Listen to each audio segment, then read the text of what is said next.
भारत का इतिहास। भारत के इतिहास को तीन कालखंडों में विभाजित किया गया: प्राचीन भारत, मध्यकालीन भारत और आधुनिक भारत। प्राचीन भारत को प्रारंभ से 712 एडी तक, एडी मतलब एना डामनी, और मध्यकालीन भारत को 712 से 1757 तक, और आधुनिक भारत को 1757 से 1947 तक। इतिहास का यह विभाजन कुछ परिवर्तनों पर आधारित है। कौन कौन परिवर्तन है? सामाजिक, राजनीतिक, आर्थिक एवं सांस्कृतिक परिवर्तन के आधार पर यह विभाजन किया गया है।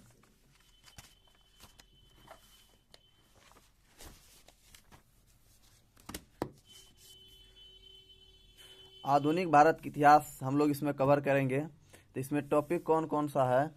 यूरोपियों का आगमन है, मुगलों का पतन है, क्षेत्रीय राज्यों का उदय और भारत में ब्रिटिश साम्राज्य का विस्तार, बंगाल, अवध, मराठा, मैसूर, पंजाब, राजपूत, भारत में साम्राज्य विस्तार के लिए ब्रिटिश नीतियाँ, ब्रिटिश शासन के अधीन भारतीय अर्थव्यवस्था, और 1857 के विद्रोह से पहले और 1857 के विद्रोह के बाद के विद्रोह, जनजातीय विद्रोह, किसान विद्रोह, अन्य विद्रोह। उसके बाद 1857 का विद्रोह, सामाजिक धार्मिक आंदोलन, राष्ट्रीय आंदोलन। इतना को हम लोग मॉडर्न इंडिया में कंप्लीट करेंगे, आधुनिक भारत में। अब यूरोपियों का आगमन का क्रम। यूरोपियो जो आए थे भारत में, यूरोपियो कहाँ आए थे? भारत में। तो पहले आया था पुर्तगाली, फिर डच, फिर ब्रिटिश, फिर डेनिश, फिर फ्रांसीस। ये आया है पुर्तगाली पहले आया है, फिर डच, फिर ब्रिटिश, फिर डेनिश, फिर फ्रांसीस। कंपनी बनने का क्रम। तब कंपनी बनने के क्रम में एक डिफरेंस है। इसमें एक डिफरेंस है पुर्तगाली और डच और ब्रिटिश। इसमें जो है कि पुर्तगाली तो पहले है ये है, लेकिन ब्रिटिश वाला बड़ी तेज था, कंपनी पहले बना लिया। कंपनी मतलब वही माल इकट्ठा करने का जगह, उसी को कंपनी कहा जाता है। कंपनी मतलब ये कंपनी नहीं कि कोई चीज़ का प्रोडक्शन करा, नहीं। समुद्र इलाके के बगल में वो घर बनाता था, वहाँ से इंपोर्ट और एक्सपोर्ट का काम करता था, उसी को कंपनी बनाया गया। तो पुर्तगाली पहले आया, उसके बाद ब्रिटिश आ गया, उसके बाद डच आ गए, उसके बाद डेनिश आ गए और फ्रांसीस आ गए। इसको आप खान सर के स्टाइल में कह सकते हैं पेड कर दे फीस। पी से पुर्तगाल, ई से ईस्ट इंडिया कंपनी, डी से डच, और कर मतलब कुछ नहीं है, डे से डेनिश और फी से फ्रांसीस। तो इसको हम लोग कंपनी बनने क्रम में देख ही लिए कौन कौन सा है। इसको आप दिमाग में थोड़ा सा रखिएगा, क्योंकि ब्रिटिश बड़ी तेज था, इसलिए तो भारत पर वो इतना दिन से शासन किया। इसलिए पहले पुर्तगाली के बाद आ जाता है कौन? कारखाना बनने क्रम, फैक्ट्री बनने क्रम में तो ब्रिटिश आ जाता है, फिर आ जाता है डच। तो पुर्तगाली को हम लोग पहले इसमें पढ़ लेते हैं। पुर्तगाली के बारे में पहले पढ़ते हैं हम लोग। तो भारत आने वाला प्रथम पुर्तगाली यात्री वास्को डिगामा था। भारत आने वाला प्रथम पुर्तगाली यात्री वास्को डिगामा था, जो 1498 में कालीकट केरल पहुंचा था। कब? तो 1498 में कालीकट केरल, केरल का तट है कालीकट, जहाँ से आया था। कौन आया था? तो वास्को डिगामा कालीकट पहुंचा था। इस समय कालीकट के शासक जेमोरिन थे। कौन थे? तो जेमोरिन थे। जेमोरिन ने वास्को डिगामा का स्वागत किया, भव्य स्वागत किया। वास्को डिगामा भारत एक नए समुद्री मार्ग केप ऑफ गुड होप से आया था। किससे? तो केप ऑफ गुड होप से। क्वेश्चन पूछता है कि वास्को डिगामा एक नए समुद्री मार्ग से आया था, उस समुद्री मार्ग का नाम क्या है? तो केप ऑफ गुड होप है, केप ऑफ गुड होप है। इसे आशा का अंतरिक्ष भी कहा जाता है। क्या कहा जाता है? तो आशा का अंतरिक्ष भी कहा जाता है। वास्तव में यह नए समुद्री मार्ग केप ऑफ गुड होप की खोज 1486 में बार्थोलोम्यू डियाज द्वारा की गई थी। कब की गई थी? तो बार्थोलोम्यू डियाज द्वारा 1486 में की गई थी। तो क्वेश्चन पूछेगा वास्को डिगामा जो आया था केप ऑफ गुड होप से, उसका खोज कौन किया था? तो 1486 में बार्थोलोम्यू डियाज द्वारा की गई थी। इस समय दिल्ली सल्तनत के शासक सिकंदर लोधी थे। क्वेश्चन पूछता है कि वास्को डिगामा जब भारत आया था तो दिल्ली सल्तनत का शासक कौन था? तो सिकंदर लोधी थे। वास्को डिगामा ने भारत में मसाला खरीदा। ज्ञातव्य है कि इस काल में यूरोप में मसालों की अत्यधिक मांग थी। मतलब कि ऐसा कहा जाता है या पता लगता है कि इस समय जब वास्को डिगामा भारत आया था तो उस समय यूरोप में मसाला की बहुत अधिक मांग थी। वास्को डिगामा को पुर्तगाल में इस मसाले पर 60 गुना, न कि 60% नहीं, 60 गुना लाभ प्राप्त हुआ। 60 गुना मतलब 1 रुपया में यहाँ से मसाला खरीदा तो यूरोप में जाकर उसको 60 रुपया में बेचा। 60% अलग चीज़ है और 60 गुना अलग चीज़ है। इसके पश्चात अन्य पुर्तगाली यात्री भी भारत के व्यापार के लिए आकर्षित हुए। जब ये ले जाकर वहाँ पर बेचा इतना ज़्यादा प्रॉफिट, तो और सब लोग देखा और व्यापारी सब बोला, अरे इतना लाया, चलो चलो चलो चलो, होड़ लग गया। मतलब कि सब कहाँ लूटने के फिराक में आ गया, तो भारत लूटने के फिराक में आ गया। लूटने मतलब यहाँ से व्यापार करने के फिराक में। 1500 एडी में दूसरा पुर्तगाली यात्री पेड्रोज केब्राल भारत आया। पहला कौन आया था? Vasco D gamma. क्वेश्चन अब नहीं पूछता है कि पहला कौन आया था, क्वेश्चन पूछता दूसरा कौन आया था, तो पेड्रोज केब्राल। दूसरा कौन आया था? तो पेड्रोज केब्राल आया था। पेड्रोज केब्राल भारत आया था और इन्हें भी अत्यधिक लाभ प्राप्त हुआ। ये भी बहुत अधिक लाभ कमाया भारत से। 1502 में वास्को डी गामा दोबारा भारत आया। इसका तो मन बढ़िए गया था, 1498 में आया, फिर 1502 में भी आ गया। वास्को डी गामा दोबारा भारत आए, परंतु इस बार वास्को डी गामा को पुर्तगाली शासक हेनरी के द्वारा भेजा गया था। इस बार किसके द्वारा भेजा गया था? हेनरी के द्वारा भेजा गया था। तो क्वेश्चन पूछ सकता है कि 1502 में जब वास्को डी गामा दोबारा भारत आया था, तो उस समय पुर्तगाल का शासक कौन था? तो हेनरी के द्वारा ही भेजा गया था। वास्को डी गामा भारत में अपनी व्यापार की या पुर्तगाली व्यापार की अनुमति के लिए आए थे। वास्को डी गामा भारत में अपने व्यापार की या पुर्तगाली व्यापार की अनुमति के लिए आए थे। भारत में अनुमति मिलने के पश्चात पहला पुर्तगाली कारखाना कोच्चिन केरल में ही स्थापित किया। ये केरल में पहले आया था और केरल में पहले बना लिया, केरल में ही बनाया। केरल में किस जगह पे? तो कोच्चिन में पहला कारखाना स्थापित किया। भारत आने वाले प्रमुख पुर्तगाली गवर्नर कौन था? तो 3 गवर्नर आया था। Francisco de Almeida, Alfonso de Albuquerque और नूना दा कुन्हा। आप इसको अल्मेडा, अल्बुकर्क और नूना दा कुन्हा भी कह सकते हैं। तो फ्रांसिस्को डी अल्मेडा का टाइम पीरियड है 1503 से 1509 एडी। अल्फांसो डी अल्बुकर्क का है 1509 से 1515 एडी और नूना दा कुन्हा का 1529 से 1538 एडी। फ्रांसिस्को डी अल्मेडा, अब इसके बारे में कुछ जानकारी प्राप्त कर लेते हैं। भारत आने वाले प्रथम पुर्तगाली गवर्नर थे। पहला पुर्तगाली गवर्नर कौन था? तो फ्रांसिस्को डी अल्मेडा था। लेकिन वो जो पहले आया था वो तो पुर्तगाल का नाविक था। वास्को डी गामा क्या था? नाविक। अब भारत आने वाला प्रथम पुर्तगाली गवर्नर, कंपनी बन गया तब एगो अस्थायी रूप से आया गवर्नर, कौन?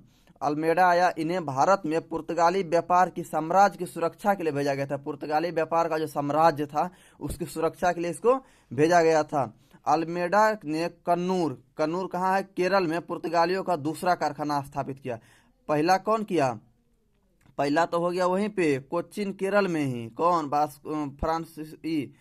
वास्को डी गामा किया। लेकिन अल्मेडा ने कन्नूर केरल में, फिर केरल में ही पुर्तगालियों का दूसरा कारखाना स्थापित किया गया। पुर्तगाली साम्राज्य को सुरक्षा देने के लिए अल्मेडा ने एक न्यू सैन्य नीति, ब्लू वाटर पॉलिसी बनाया। कौन बनाया था? तो पुर्तगाली साम्राज्य सुरक्षा देने के लिए अल्मेडा, कौन? अल्मेडा, अल्फांसो डी अल्मेडा ने ब्लू वाटर पॉलिसी लागू की थी। उल्लेखनीय है कि पुर्तगाली शक्ति से पूर्व भारत के साथ कई अन्य शक्तियां व्यापार कर रही थी, जैसे तुर्की, मिस्र, अरबी इत्यादि। इन शक्तियों ने फ्रांसिस्को डी अल्मेडा का हिंद महासागर में विरोध किया। अब पहले से कोई व्यापार कर रहा है, ये सब आ गया, तो इसका विरोध तो होना जाहिर सी बात है। अब आगे देखते हैं, कंटिन्यू बने रहेंगे।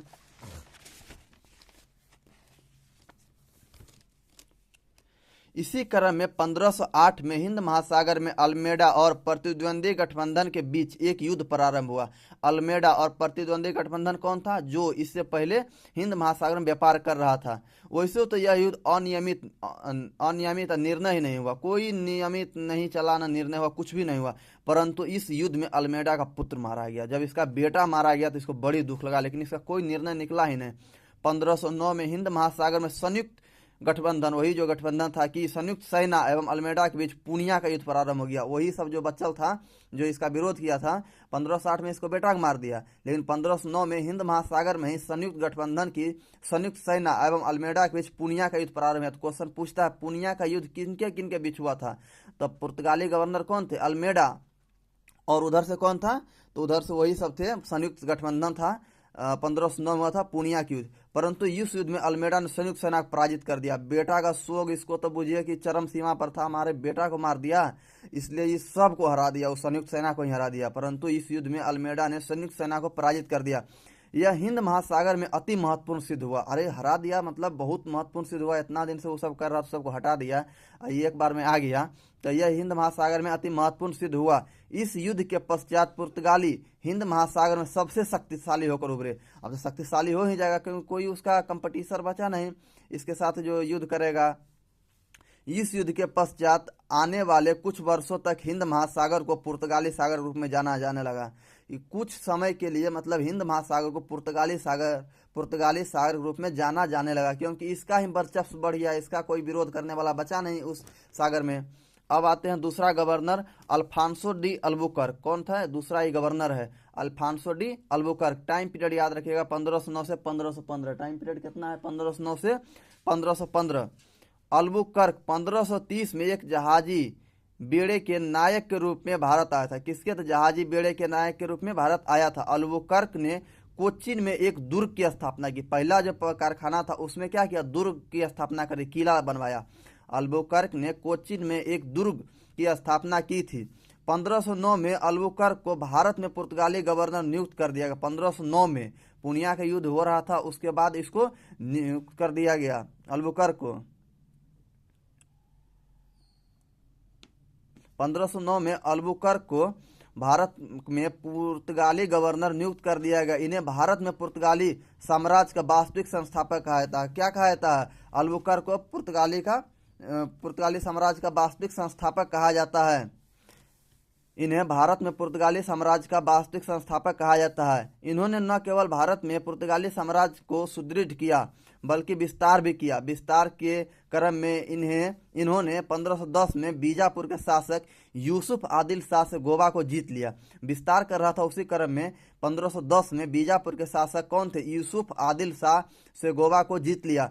1515 में इन्होंने फारस की खाड़ी में महत्वपूर्ण बंदरगाह होर्मुज को विजित कर लिया मतलब जीत लिया। विजित कर दिया मतलब हरा दिया। 1515 में इन्होंने फारस की खाड़ी के महत्वपूर्ण बंदरगाह, फारस की खाड़ी में एक बंदरगाह है होर्मुज, को भी क्या कर लिया? जीत लिया। केवल साम्राज्य विस्तार ही नहीं बल्कि उन्होंने भारत में कुछ सामाजिक और धार्मिक कार्य में भी हस्तक्षेप किया। ये कौन कौन? अल्बुकर्क किसमें? केवल साम्राज्य विस्तार तो करबे किया बल्कि कुछ सामाजिक और धार्मिक कार्यों में भी हस्तक्षेप किया। इन्होंने पुर्तगालियों को भारत में अस्थायी बस्तियां बसाने के लिए प्रोत्साहित किया। इन्होंने पुर्तगाली जितना लोग सब आया था उस सबको भारत में बोला अस्थायी बस्तियां बसाओ। साथ ही इन्होंने पुर्तगालियों को भारतीय महिलाओं से विवाह करने के लिए प्रेरित किया और बोला कि भारतीय महिलाओं से विवाह भी कर लो।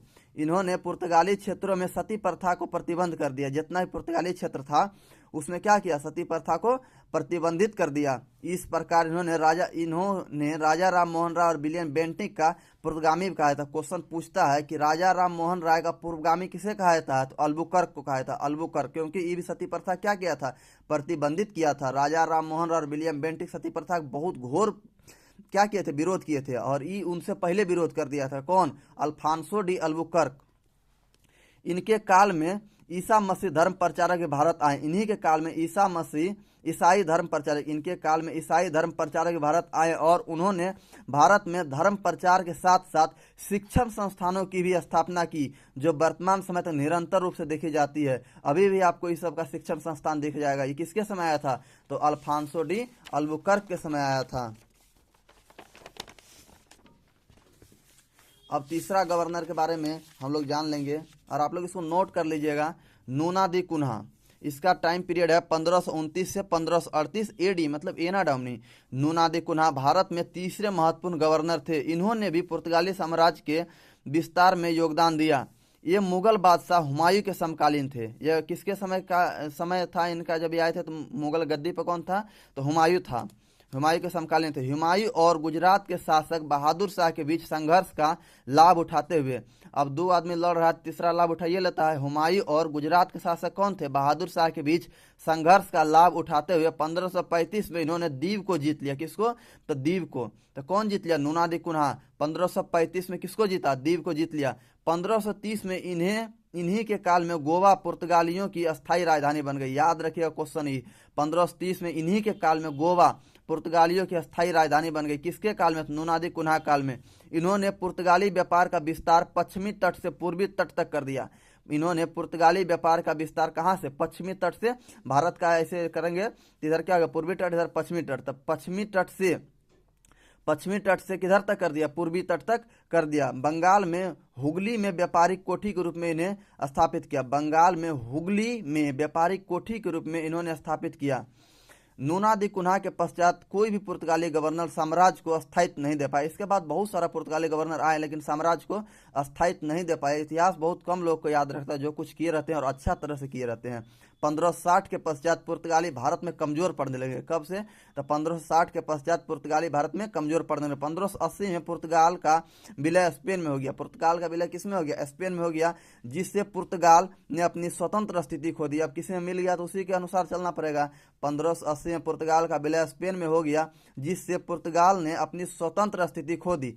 1596 में डचों के द्वारा पुर्तगालियों की पराजित कर दिया गया। 1596 में डचों के द्वारा पुर्तगालियों को पराजित कर दिया गया, जिससे पुर्तगाली और कमजोर हो गया। डच सब क्या किया? डस लिया पुर्तगाली को मतलब मारा पराजित कर दिया। 1596 में डचों के द्वारा पुर्तगालियों को पराजित कर दिया गया, जिससे पुर्तगाली और कमजोर हो गए। 1612 में स्वाली के युद्ध में ब्रिटिशों ने पुर्तगालियों को पराजित कर दिया। 1612 में स्वाली के युद्ध में, कौन सा युद्ध में? तो 1612 में स्वाली के युद्ध में ब्रिटिशों ने पुर्तगालियों को पराजित कर दिया। पहले तब पराजित किया कौन? डच 1596 में। दूसरा बार पराजित कर दिया 1612 में कौन? ब्रिटिशों ने। उसमें कौन थे? कैप्टन थॉमस बेल्ट थे ब्रिटिश की तरफ से। कौन थे? कैप्टन थॉमस बेल्ट थे। स्वाली का मैदान सूरत के पास स्थित है। कहाँ है स्वाली का मैदान? सूरत के पास स्थित है। इस युद्ध के पश्चात भारत में पुर्तगालियों की शक्ति अत्यधिक कमजोर हो गई। अब दो बार हार गया, एक बार डच से एक बार ब्रिटिश से, शक्ति तो स्थिति हो ही जाएगा। स्वाली का मैदान सूरत के पास स्थित है। इस युद्ध के पश्चात भारत में पुर्तगालियों की शक्ति अत्यधिक कमजोर हो गई। 1661 में, कब? तो 1661 में एक राजनीतिक विवाह हुआ। कैसा विवाह था? राजनीतिक विवाह हुआ। यह विवाह पुर्तगाली राजकुमारी कैथरीन और ब्रिटिश राजकुमार चार्ल्स द्वितीय के बीच हुआ था। पुर्तगाली राजकुमारी कौन थी? कैथरीन। 1661 में एक राजनीतिक विवाह हुआ। यह विवाह पुर्तगाली राजकुमारी कैथरीन और ब्रिटिश राजकुमार चार्ल्स द्वितीय के बीच हुआ। याद रखिएगा 1661 में राजनीतिक विवाह किनके बीच हुआ था? पुर्तगाली और ब्रिटिशों के बीच में।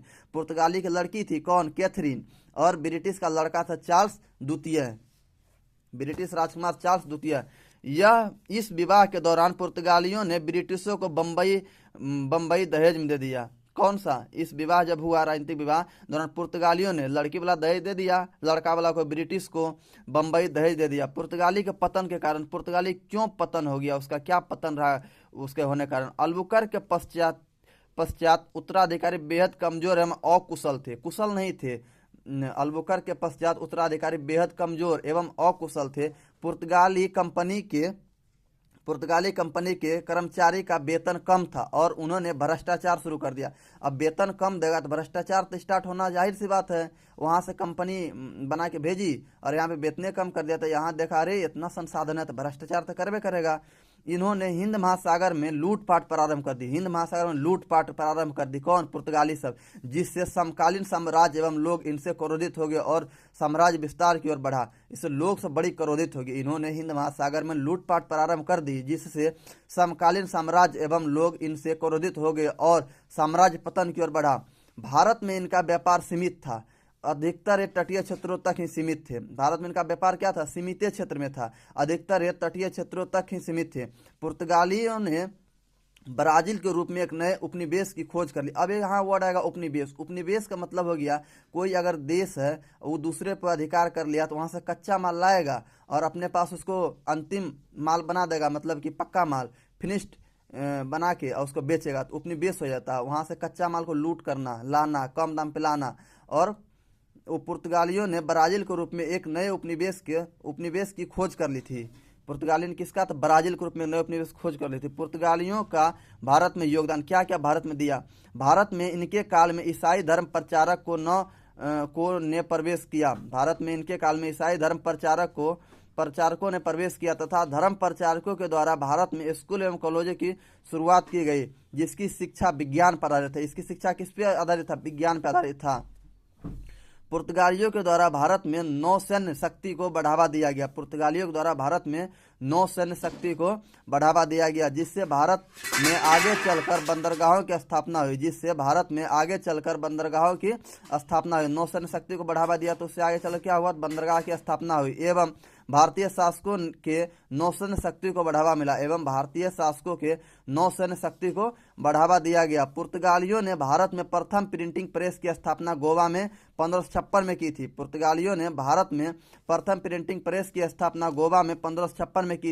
1563 में औषधि ज्ञान पर एक ग्रंथ को प्रकाशित किया गया। इन्होंने भारत में कुछ फसल भी प्रारंभ किया था। तंबाकू, कौन कौन सा फसल? तंबाकू, आलू, पाइनएप्पल और टमाटर।